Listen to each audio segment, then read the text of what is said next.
სტუდია თეატრალი რამდენიმე წელია არსებობს და ბავშვებს მსახიობის ოსტატობაში ამზადებს. ამ პროფესიით საქართველოში ბევრი თინეიჯერია დაინტერესებული. მიუხედავად იმისა, რომ საზღვარგარეთ ქვეყნებისგან გასხოვების სტიმულს ბევრი ვერაფერი აძლევთ. არც მაღალანაზღაურებადი სამსახურია მარტივი საპონელი და არც სხვადასხვა პრეზენტაციებით თუ შოუებით არიან განებირებულები. ჩემი აზრით, თუ ხარ შრომის მოყვარე ადამიანი, თუ გიყვარს ეს სფერო სულით, გულით, თუ ხარ გონებით ამ ყველაფერს, შენ თუ გინდა მართლა ეს, ხო? ჩემი აზრით, მიაღწევ ყველაფერს ცხოვრებაში, თუ იშრომებ და გააკეთებ ყველაფერს მიაღწევ.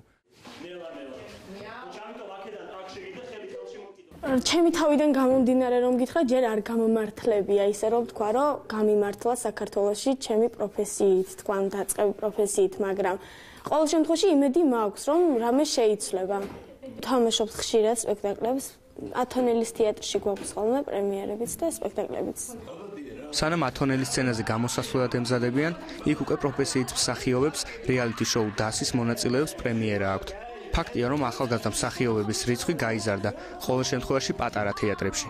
შეიძლება ამის ბრალია, რომ სპექტაკლებზე სიარული თანამედროვე თაობაში მოდურად ითვლება. ზურა თეატრალურ სფეროში ერთადერთი რეალიტი შოუს მონაწილე იყო. სამსახიობოზე ჩუმად ჩააბარა. ახლა კი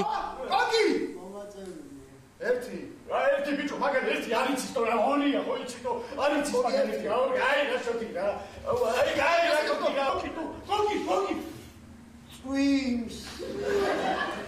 დასმა მომიტანა მეგობრები, დასმა ძალიან გამზარდა პროფესიული თვალსაზრისით.